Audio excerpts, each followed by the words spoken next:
Well, welcome to another episode of the Highline Timeline. I'm Jason with my buddy Richard. Today we're going to be talking about the MJ BizCon that Richard got to go to. He got to see some exciting new technologies that we're going to kind of go into each a little bit. So, uh, welcome to another fun episode. Uh, Glad to have you again, Richard. And as always, I Yeah, love chatting hello. with you. Hello. Yeah, as I was walking through the uh the conference, I was like seeing a bunch of stuff that I really wanted to talk about. And I met some really cool people. I guess I missed the most exciting part was the fight on the last day. I was probably on an airplane. I didn't get to see that, but Dude, that's so crazy because it's like that's what everyone remembers, right? And then I'm like talking to Richard. Richard's like, "Yeah, dude, the conference was so cool. It was so neat." So it's like, "Wait, but did you hear about the fight?" He's like, "What are you talking about?" It's like, dude, it's blowing up Twitter, bro, and like for nothing, right? Like you pointed out, that wasn't even a security guard for the MJ BizCon. That was just like booth security. yeah, that was like, and the funny thing is, it was a Futurola. It looked like a Futurola security guard, and they had Mike Tyson as his posters and faces was all over the Futurola booth, Oh my, which is he was hyped all weekend, bro. He was oh my hyped all god. weekend. So Oh I was just my like, god, or all wow. week. Oh my lord, that's so funny. Yeah, that's sad that like when you have a good conference of minds, like what Richard's story today is very like network based and amazing technologies, right? So he comes back preaching this, and then we get that, and it's like, oh, that's all anyone's gonna remember is a dude punching in a dude's face for the MJ BizCon and a dude's face. I In mean, reality, there yeah, was some great stuff shown there. yeah, there was, and I think there's a pretty overwhelming feeling that the industry is about to be cut in half, and there's a lot of people that are there this year that won't be there next year. And I think that was um, a pretty overwhelming feeling of a lot of people that I talked with, and it's there was some massive equipment and huge scales on some regards, and I'm just like, where's anybody gonna plug this shit in right now? Like, I just don't see any. The hemp industry isn't cracking really like it was, and the THC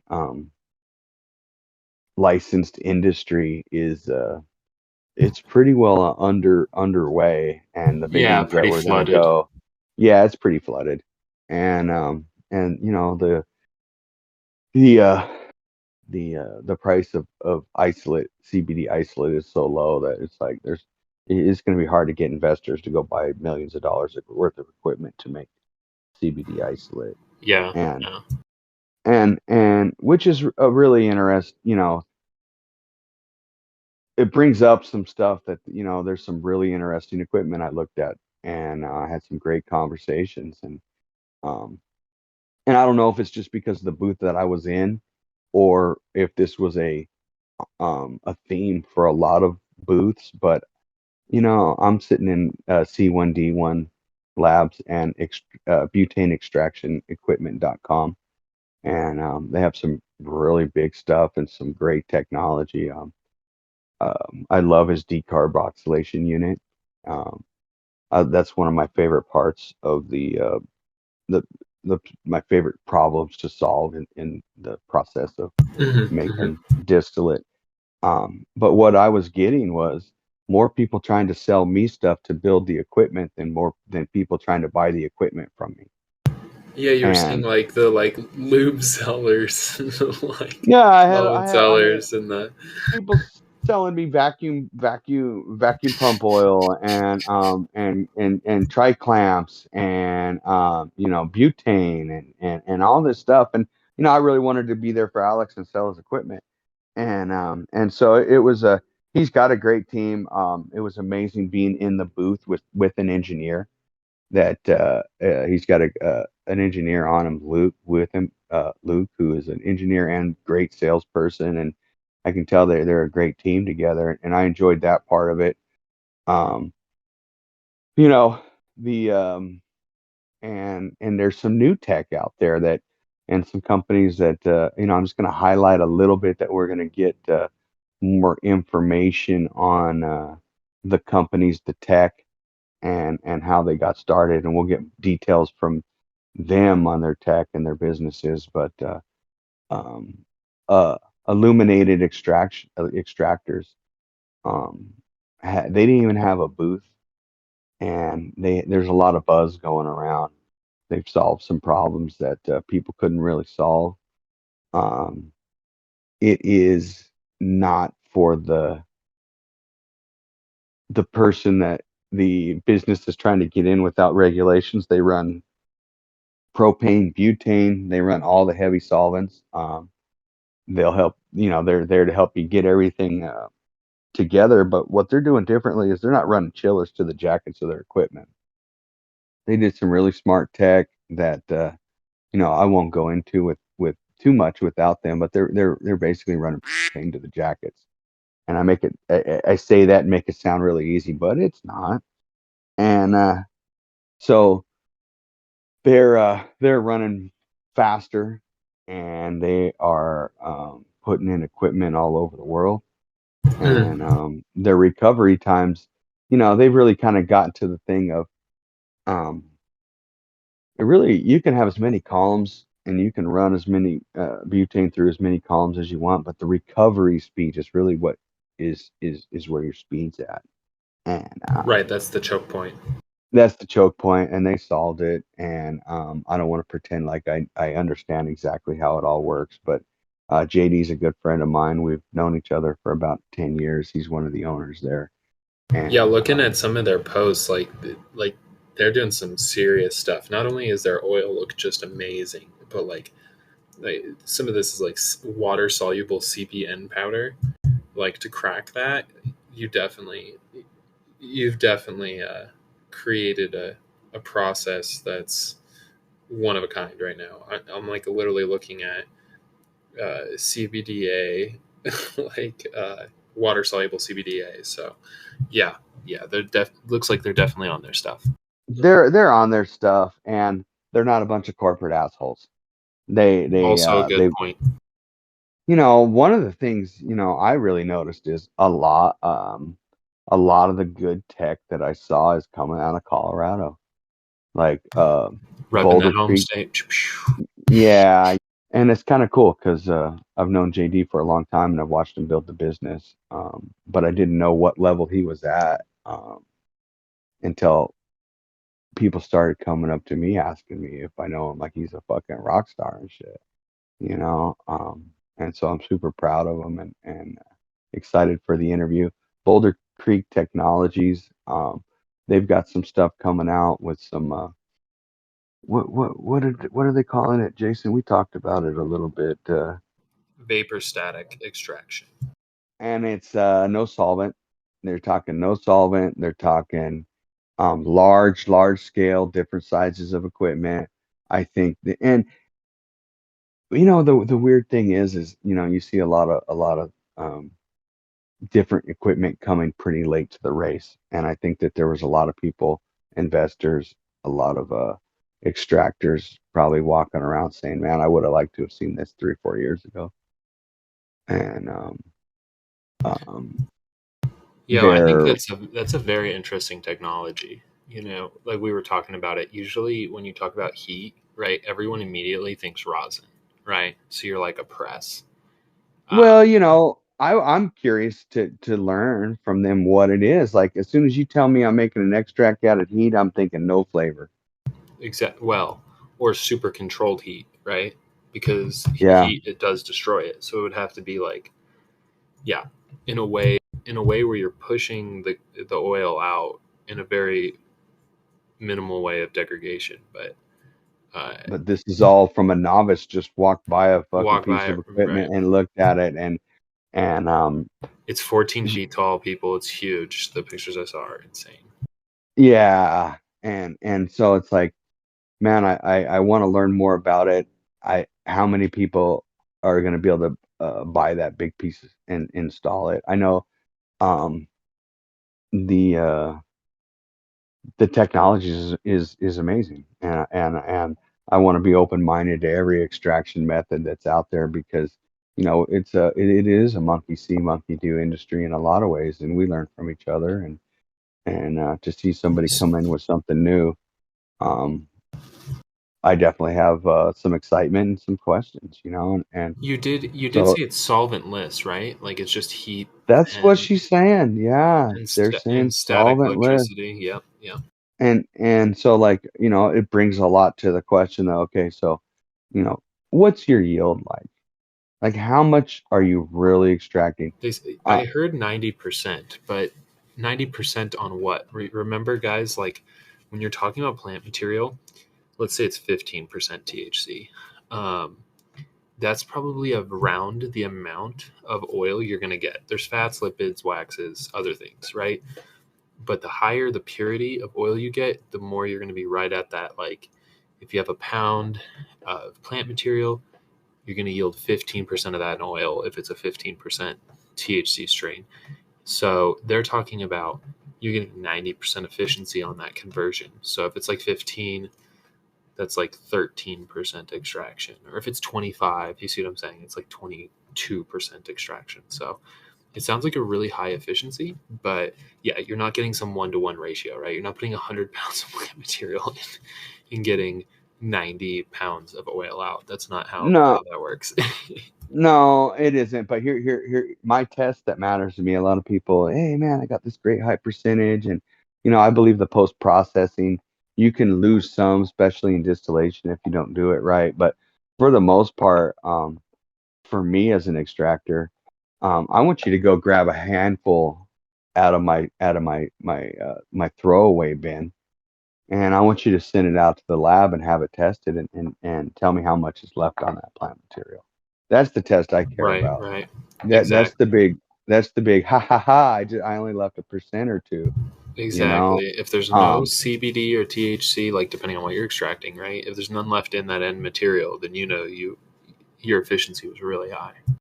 right, and it's kind of like a gold miner. It's like leaving gold on the rocks. And That's a in that's a great analogy because if you you have know it tuned wrong, you have a bunch of gold just going out the back end.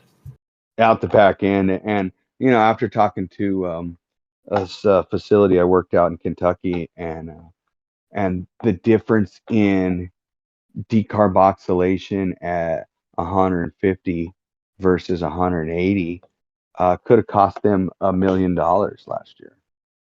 And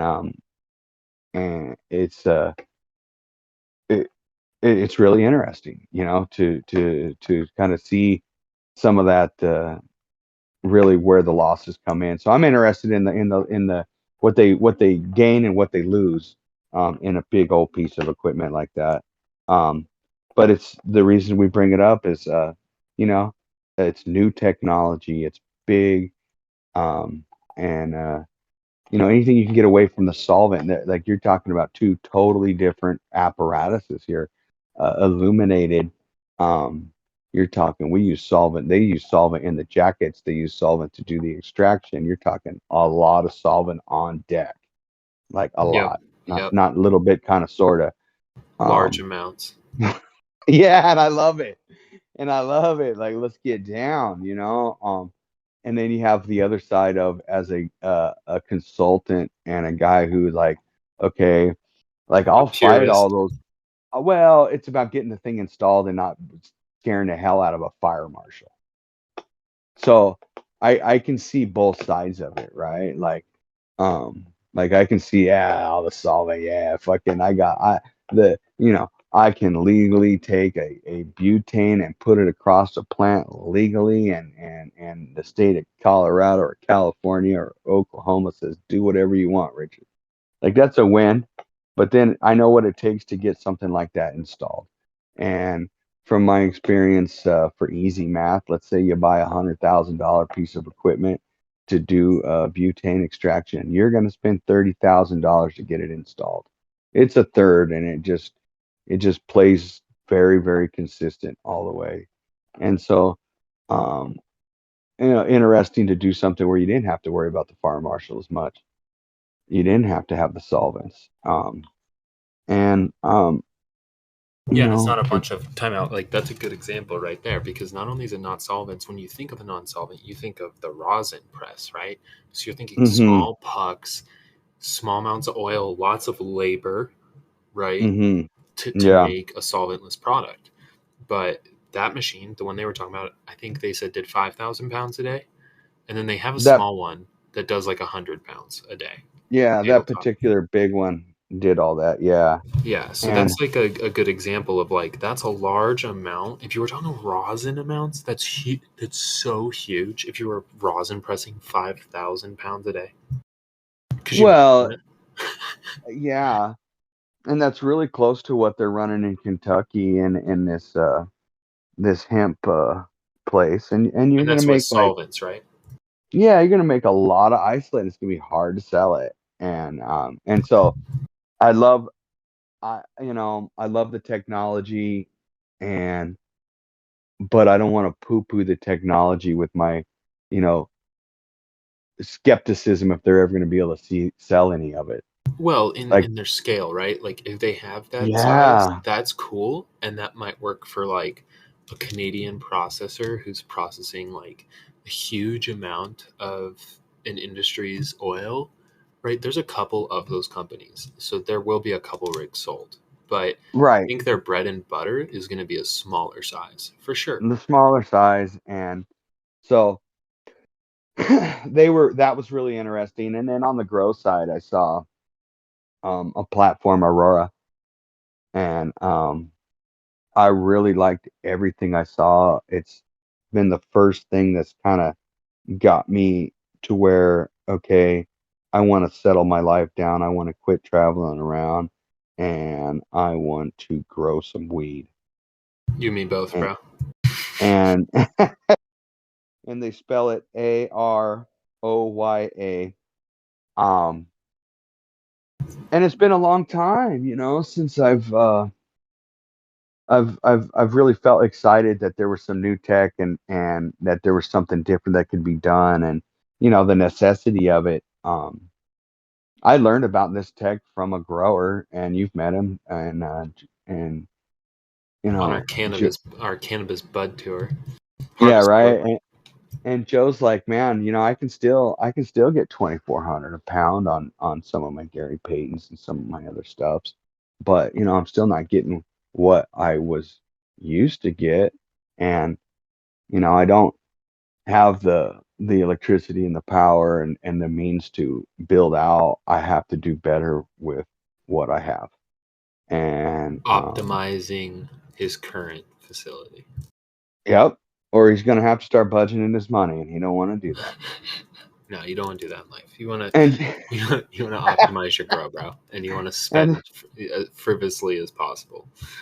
right, so so then I start hearing people like the new standard, like I don't know, up until now, 2 to 3 pounds of light was just the goal to hit, right? And Yep. and and now the new norm is starting to be 4 to 5 and people hitting 6. And so all these years of kind of hitting some low numbers and stuff, I've been, I'm like, man, now I'm excited. Okay, like yeah, like if I take this tech on, I can go bust my buddy's balls, say I'm getting way more, and my stocks are way fatter, like, and that's kind of what I'm getting out of talking to everybody about when they're running these systems and what's the big difference. And the first thing they notice is just their stalks are just fat and their limbs are just fat, and they can withstand and hold up heavy weight. And as a builder construction guy, like we grow houses, and and so like the stalks being stout and like growing something that can handle the weight makes a lot of sense. um So the sensors and the way that they're talking about doing it is super intelligent. Like they have these solar powered sensors that go off the grow lights that you plug in, and it's really about plugging the sensors in all accurate places, doing the same thing the whole way through, and it's about building a system that your irrigation lines are all exactly the same, and just being really consistent with a build out, and then taking the data from all these sensors and plugging it into um, a system where it tells you, oh, here, your plant started drinking at this time and it stopped drinking here. And so you want to make sure your substrate dies out, but then it was ready to drink here. Yeah, the And, substrate optimization. you know, and, And that's like that's huge because here's a good example of like when you're not monitoring that, like myself as a grower, you learn a way to your reading the plant, right? So I, being the head grower at the facility, have to be able to look at the crop, at the room, and be like, okay, it's been X amount of time. They look a little saggy. It's time to water. Or you are in a hydro setup. That was soil, right? Or you're in a hydro setup mhm, and you just have a timer and it's just flooding them and not. So sometimes they may not even want to drink. You're just pumping water. You're just losing nutrients. You're not optimizing nutrient uptake that's, for the plant. So it's you know, costing you more money. You're technically not, you're not doing it in the correct timeline. So you're not getting the best yield. So yeah, I see how just that is great. And then as a commercial grower, like you're always going to have some sort of grow management software, right? Where you're keeping track of hmm the grow. But this is like hmm another level. This is like what I loved when I researched this a little bit. They like take a blueprint of your grow and then they have that programmed into like one facility set. So you see all your rooms, you see the temperatures, you see all the stuff, right? If anything is off, alarm, normal stuff, right? But then, like we said, the optimization where you go into a room, into a plant, look at the data, see during flower the nutrient uptakes of an individual bed, of an individual set of clone strains, seedling for pheno hunting, whatever it be. So there's a lot there where it's like, this is like 21st century growing at its finest, where before it was like, oh, we're indoor growers, we're great because we've optimized lighting, right? We've optimized organic growing, or lesser nutrients or whatever it be. But that wasn't like, this is like the next level. This is like, you could potentially be producing at such a high level that it makes indoor comparable to like, I won't say outdoor production, but the quality to ratio standpoint, right? It's just like insane. Where when you first started growing indoors, it almost made no sense. It costs an insane amount, right? right. Yeah, So, right. yeah, And yeah, so now yeah, I mean, it's a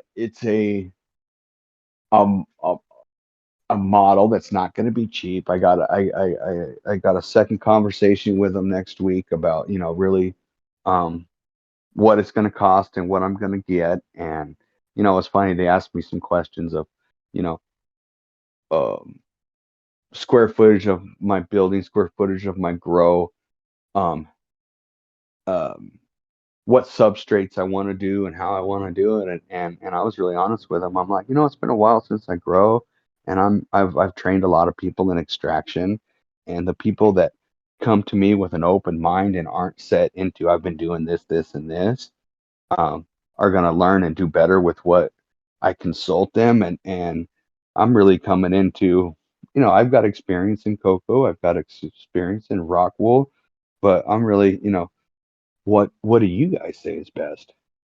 Like, I haven't built my grow out yet. I think a lot of it is going to be, it'd be different if you were somebody that had already had a grow and then you were coming in and you had to, rebuy some things.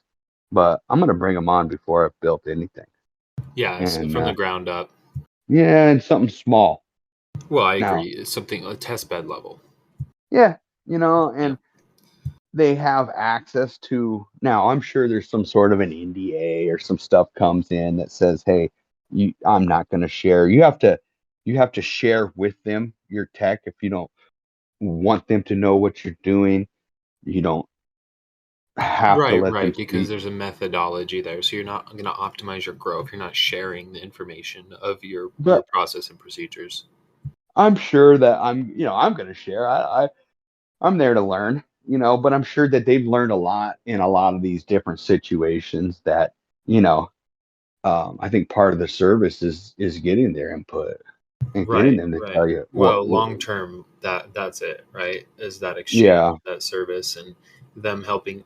They're like digital, not digital consultants, but yeah, kind of that way. Like they're Well, helping in you some, optimize through your data. They're trying I to think get you so. to capture that the correct way. And then, like you said, they see so much data. It's like an algorithm. They see so much data. They kind of just tell you like, what based off what we've seen, this is the best way. This is the for what you're choosing. And I think in some ways they're equipment salespeople too. They're 100%. I'm gonna You're I'm selling gonna the software. Yep. and hey, they sell these sensors and they're gonna show you a reason why you need them. It does make And sense. It does make sense. okay, so there's a give and a take. Like, hey, like I want to sell sensors. I better teach them how to use them and what they can do for them, or nobody's gonna buy them. Exactly. Exactly. And Yeah, and and the amount of data that they look like they're capturing is a lot, a is lot. everything. I think they're catching everything and collecting everything.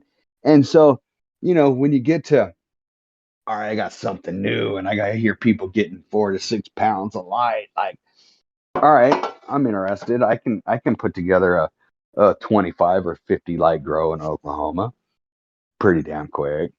Hmm. And so that's kind of where I'm interested to. And I'm not for sure, but I think they're out of Colorado too. And Winners. uh you know, like um so that's some amazing tech I saw there too.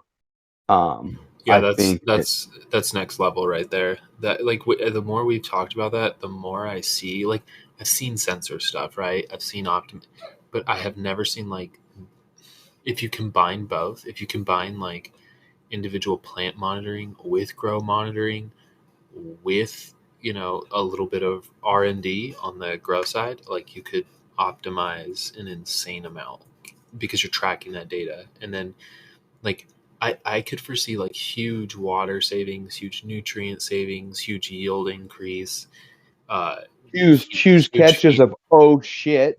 huge phenotypic expressions, because like once you That's know that in a strain, you just optimize the grow for that. Like that's insane. It's like, could you imagine like strawberry cubed like type of flavors, like where you're just enhancing those flavors and profiles and terpenes and cannabinoids that you want, yeah, just through, like you said, grow optimization. Before, when people think of growing, they just think of like a plant in the ground that you put some water on, and then right. that's growing. That's all of growing in one sentence. This is like closer to growing in space, And where, yeah, where it doesn't really matter where it's at because it's in a controlled environment, right? And yeah. you're sensing every bit of that environment and then trying to control it. And I think that you're gonna have one, and then all of a sudden I just had the best crop I've ever had in my life, and I documented every Copy fucking and thing, paste. Copy and and I can paste. do it again. I And can again do and it again. again and And if again. and if something goes wrong, I just look back at the logs, the grow logs, like I'm literally looking at that right now, and you just like, yeah, no, there was the issue right there. That data point didn't align with the last 4 grows or 10 grows or whatever of that strain. Right. Huge. So Because as a grower, it like as an old school grower, you're like looking back through your grow journal. Like, where did we, was it a watering day? Was it a, do you see what I'm saying? yeah. Like, that's huge. Like, was the pH checked in reservoir 3? you know? And then Uh, on a business side, it's like, okay, I have a grower, he's my guy, he's in there growing for me, he's the and all best. of a sudden he's the best, and then all of a sudden he's not. And I He's a need to master get it. grower.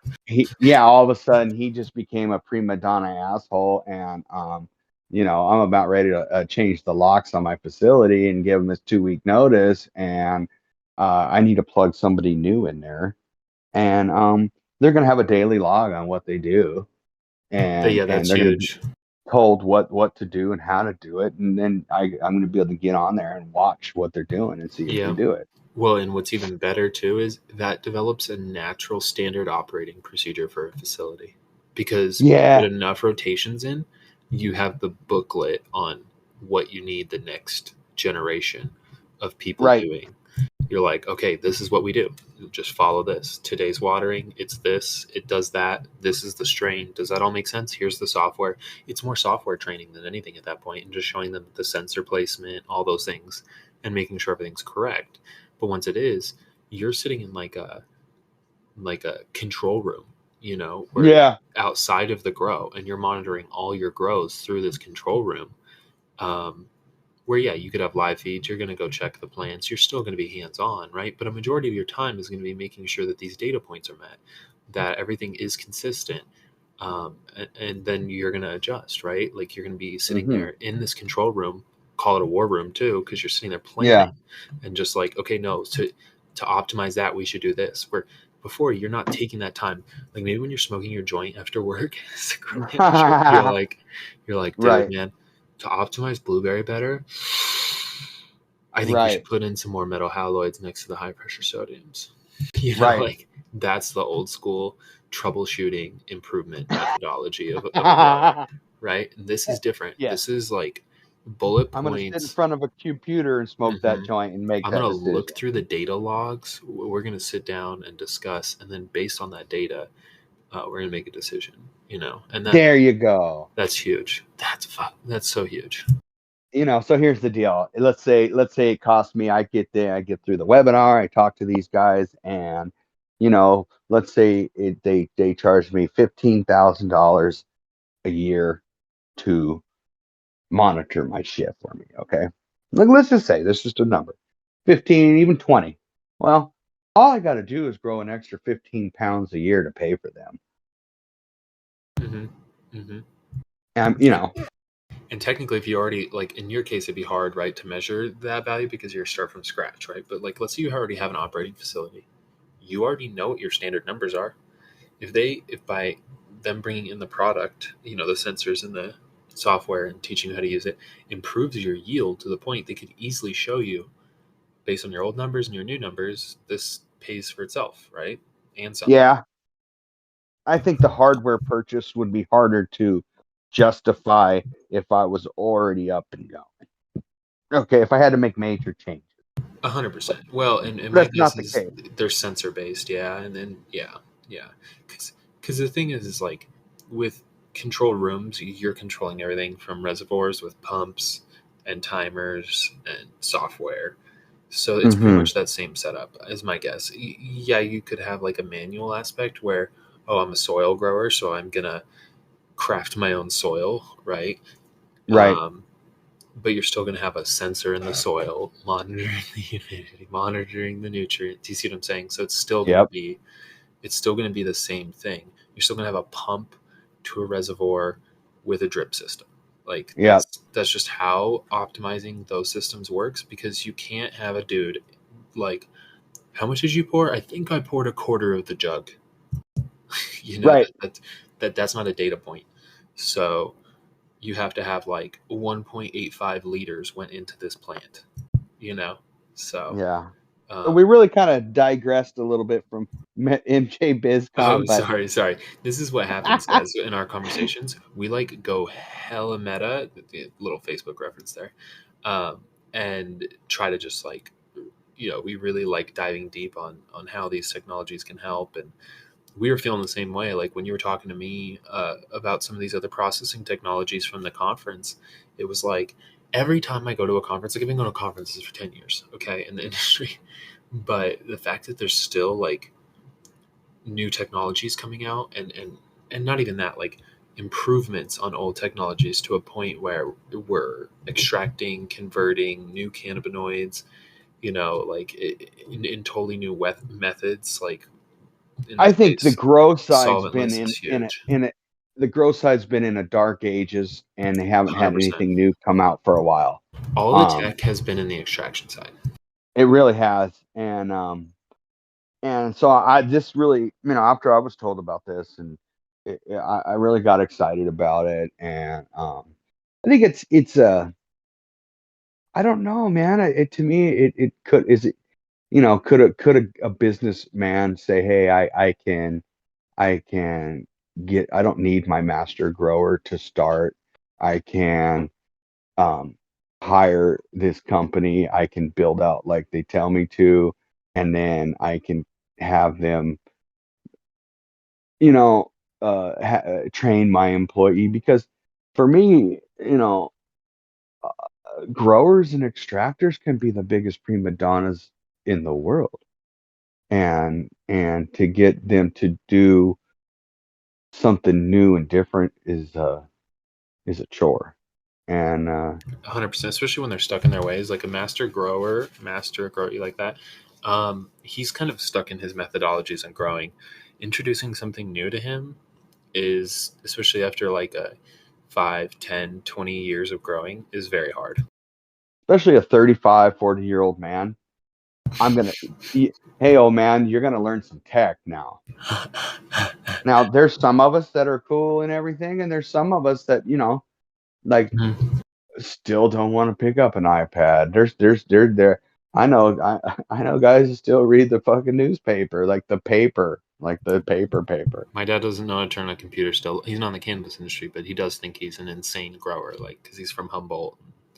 Yeah, yeah. And like you said, like I laugh at his methodology sometimes, but other cases he has a lot of wisdom. That's how, growing experience works. So, So generations, things changing. Um, I think the old hippie fucking dread-headed grower that he's got a reservoir, he's got a tank and some pumps and some ebb and flow trays, and man, those days are about done, in my opinion.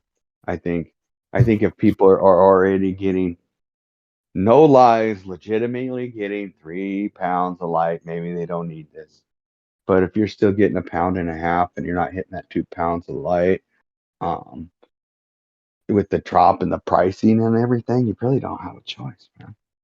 yeah, So, yeah. And when you talk about grow optimization, like you can be in like a medieval technology style of growing in your commercial grow, like that'll work. But eventually, unless you have the best cannabis ever grown, there's a price there for that production that you have to equate on indoor grows, right? It's different when it's outdoor. It's kind of different in greenhouse depending on where the greenhouse is, whether it has additional light, all those things, right? But indoor is yeah. an expense. There's an expense to, like, indoor growing is an oxymoron. It costs money to do it, and you want to try to reduce that and optimize it as much as possible. You see a lot of people taking their square feet and just stacking multiple grows, right? Like that's their thing. It's like, oh, how do we deal with the Oh square feet thing? yeah, Let's just do that's my 3 levels, you yeah.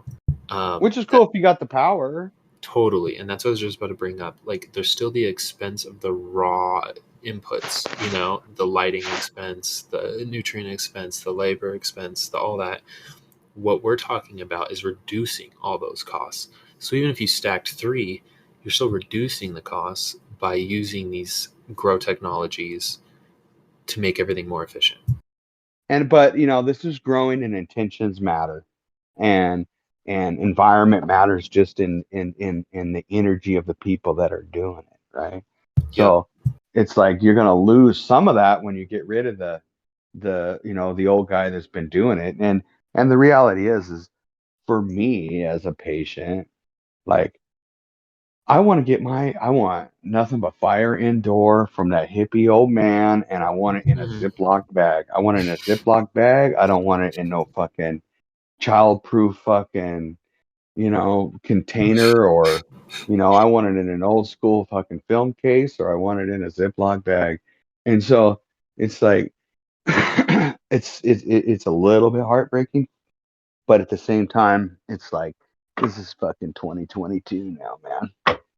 But I mean, but we still build houses with hammers and nails. Ain't that the And truth? so, but that technology is changing also. Yeah, and, So and this is a good example of, like, this is not minor. This is not a major overhaul for a grow, right? These are installation of sensors, probably pumps and a couple of equipment. It's better, like you said, ground up, but this isn't like the lighting expense, right? Like buying raw lights at a new grow is a huge expense. Buying a new AC system, like buying reservoirs, and there's many things in there that can add up real quick to big expenses. I mean, but there's also through some of this, I can maybe I can choose my strains that do better in LEDs and do those in the summer, and in the winter when it's not hot, I don't have to use so much electricity. Maybe I can turn on my Your big high pressure boys, sodiums, yeah. Yeah. yeah, or I can do a little bit of both. But you know, those are all concerns when you're in places like out here, you know, Yeah, yeah, and like you said, until you have backups, that's a big deal. you know, and then you think about, okay, like we've been talking about this big, we're looking at a thousand lighter in out here in Oklahoma, and to retrofit something like that into a process like this would be super expensive if you wanted to do the whole thing at one time. Yeah, it would. It would be better to do it in stages, and that's probably best for anyone testing it, right? You want to like know it works for a room, know it works for your system and your grow operation, and then expand on it from there. Yeah, by the way, I don't know if I told you, but that facility up there, you can edit this out, but that facility out there has a full living quarters and everything for the whole For the staff. employees. Oh my Yeah, gosh, that's amazing. yeah. So anyway, Oklahoma's blowing up, people. well, but there's a lot of people leaving.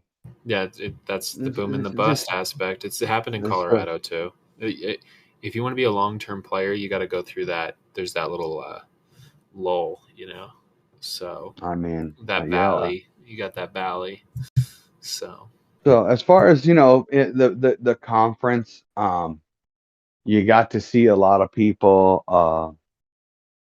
connecting that you hadn't connected with, you know, through COVID and through some years of hmm not going to the shows and stuff. I really felt like my world had gotten small, and it just took a couple days at one of those shows, and I realized that no, man, my world's huge, and there's a lot going on out there, but you don't have these.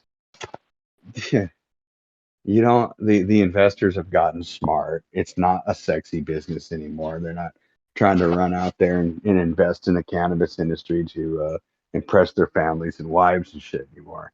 Like right, this isn't a that's bling bling investment. no, This it's is not actual solid. anymore. These are if you see big investments coming in, they're for business. They're not for hype. Yeah.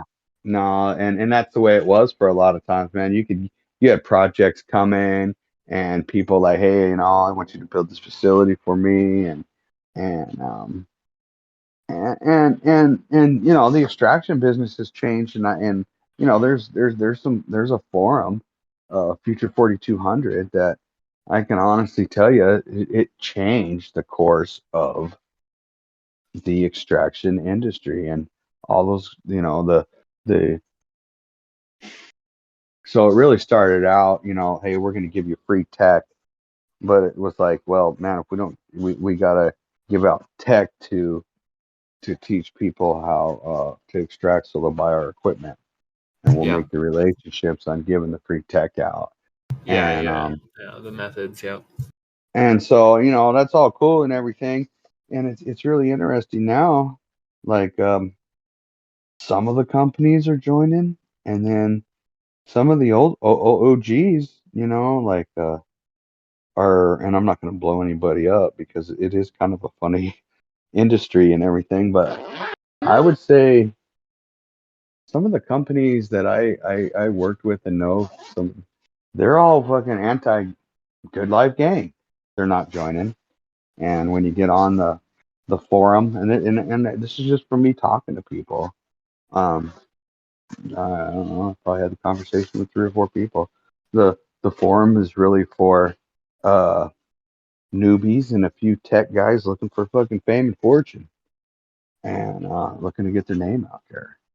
And so it's really interesting to see how that tech, and so you know they're the Good Life Gang, and they have these events, and you know when I'm in town I'm always interested to go to them and stuff, but then at the end of the day it's like I don't end up going. Every time I get on the forum I just see confusion and Yeah, not no consistency. nobody being really friendly and happy and loving to each other, and and so then there's a couple of these media companies that are putting out some new CRC media that I thought, great, man, I'm gonna go see what they got going. And then you know I talk to them and I say, so how much and when and this and that. I say, well, it's really best you just get on the forum, get on Good Life Gang, and that's how you learn. And, and I was super disappointed, and I was super turned off by that. And I know that they rep, and everybody's like, yeah, carbon chemistry, they're the best, and this and that. And they sell some good stuff and this and that. But you know what? I I don't want to be told to go to a forum and learn how to use your product. I want to buy your product, and I want to talk to somebody that says I'm going to support you. So uh, that was a little interesting for me. Like, they're a legit company and they sell media, and no, I don't know how to use my product. You should get on the forum. Yeah, it's a little wish wash for sure. So it and I'm an asshole sometimes. So I don't know how to take things, but that one didn't rub me the right way. Yeah, no, it's not the right mentality. So So I want an SOP that comes with my bucket that says, hey, you know what? This is a place to start. This isn't like the end all. It's going to be material specific, and you're going to get a. I mean, I could write the shit for them right there and then. I was just asking really to see what kind of company they were and how they were going to work with me. And they were just going to tell me to go to the forum. I'm going to go find another company. Like, and sure. I told them what I'm doing, and they're like, oh, wow, that sounds really interesting. We'll give you free media. Oh, well, yeah, but I'm going to have to give you all my tech and shit. And like, okay, I see how it's going now. Like, Yeah, okay. yeah. Yeah. But I'm excited to get um my butane rig going out here in Oklahoma. I'm getting really close, and there's another company that I like, Corley Valve, and he's just a valve and fittings guy that kind of got brought into the cannabis industry, and I can order parts from him and kind of build a rig together, um and make some changes because I'm in Oklahoma. I'm not in California. Right. You can be a little more open to design and Yeah, stuff. It doesn't have to go through the same rigorous testing and sign offs like in Cali. but I'm super glad I didn't. I made it out to the conference. I'm super grateful for Alex at C1D1 Labs for inviting me into the booth. I wouldn't have gone unless he did that. Super grateful And you didn't get in a fight. yeah, and I didn't catch the Rona. Like Didn't catch Corona. it's been a week now, right? So I figure if I was gonna get it, I would have gotten it, and I would already be sick. And so, but those are all concerns, like, fuck, man, I got to get on a plane, I got to go do this, and that's the reality of the world we live in now. But it didn't seem like it really affected the conference at all. I would say, Vegas was dirtier than normal, and it's not the same service. And you go to the restaurant at the hotel, and they didn't have food. Like, they ran out of sushi like 2 nights in a row. Whoa, You're like, whoa, whoa, bro. whoa. And I would say the supply chain issues are definitely going to affect whether you buy your shit from China or not. And all of a sudden, because it costs so much and it takes so long to get your equipment shipped in, that all these American companies get to finally kind of cash in and get what they deserve. And so I'm glad to see that.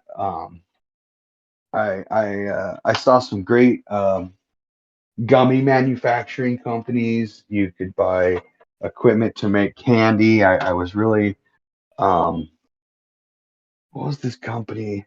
It was a great company where they sell these big pucks of gummies. It's like a hockey puck of gummy, and you put them in and you melt them down, and you add in your oil and you put it directly into a mold, and Hmm. you don't have to have any special recipe or everything, and you get the and it comes out at 11 cents a gummy, and it's melt to make gummies.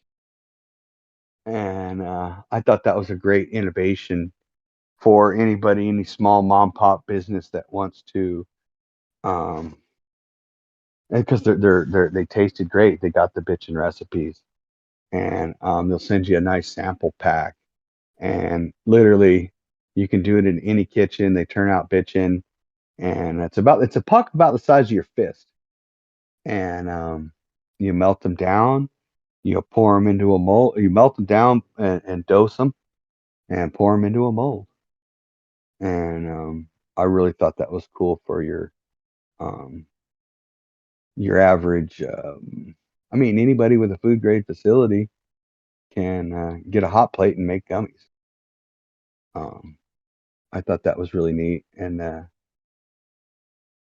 yeah, that was there. You know, your normal tremors So and it sounded like a good conference for being right out of COVID, or it well, it was in the middle of. it I should be honest, in during COVID. So yeah. You know, I mean, I would there was a lot of people there. And I had an interesting perspective because I was there with an investor and a guy that you know I saw had you know doing fine, and then he's like, my investor's coming in. I'm like, dang, your investor's coming in. They're like, holy shit. And so I got to walk around with a couple of um Asian investors looking at all the equipment, and it gave me a way different perspective on where the industry's at and who's looking at it, and the questions that they were asking were very interesting. And there's still some of that, and you know they and the reason I say yeah, Asian just because they're foreign investors. These aren't American people coming in saying, hey, you yeah, know, the industry, they know there's about to be like an international and a federal kind of boom, and a lot of people yeah, internationally are trying to get ready. yeah, I'm seeing what's out there, and I think that there still are a couple of business guys that'll take a $250,000 and throw it at the cannabis industry and see what happens. Right, right, And right. with and if it turns out good, they'll turn on the faucet, and if it doesn't, then they won't. But I think that a lot of people had big visions in California, and I think a lot of investors were like, "Yeah, that's the place, weed, California." And I think more people lost money out there than won, and I think it's a a little bit of a turnoff for some people right now. So Mm, mm. it's really interesting. So, Well, overall, I think that was fantastic, and I appreciate you giving everyone a update on the conference, especially myself. Right, like I didn't get to go, so um, yeah. Hopefully, to all those that were listening, you got a little in depth look into some of the businesses there, other than just the Twitter video you saw of the fights. right. And then I think we can definitely not. I think we can definitely announce we have a upcoming podcast we're working with Illuminated, and I'm really excited for the first our first guest. We'll see if it is the first guest. We have another really interesting topic um to back up some of our Delta 8 um CBD stories. We have a Oh yeah, really yeah, interesting story of a friend of mine that really ended up fighting I had a judge look at him and say, you're looking at a life sentence in Oklahoma if this doesn't go right for you. And so it's a really interesting yeah. We're gonna spend a story. whole we'll spend a whole episode hopefully getting to talk with him and about that in So general. But yeah, yeah, just we yeah, got some unique things, and yeah, we kind of used this conference as like little taste of some of the things we're going to go more in depth into in future episodes. Yeah, and I think it, it's easy to start with the technology that's coming out right now, and don't want to miss documenting that, and then Mhm. excitement to go back and document some other stuff too. So Yep. We're working our way backwards, so be prepared. yeah, yes, we're gonna stick in the moment and document the moment first, and then we're going to go back and never miss the moment, and then Ever, go back yeah. and talk history. Yep, So and that's how we'll develop the timeline, everyone, and hopefully here in the next month or so we'll have something that's visual that everyone can eyeball grab from these episodes that we've been working on. So we appreciate you listening, and until next time, have a wonderful day, my friends. all right, thanks, Jason.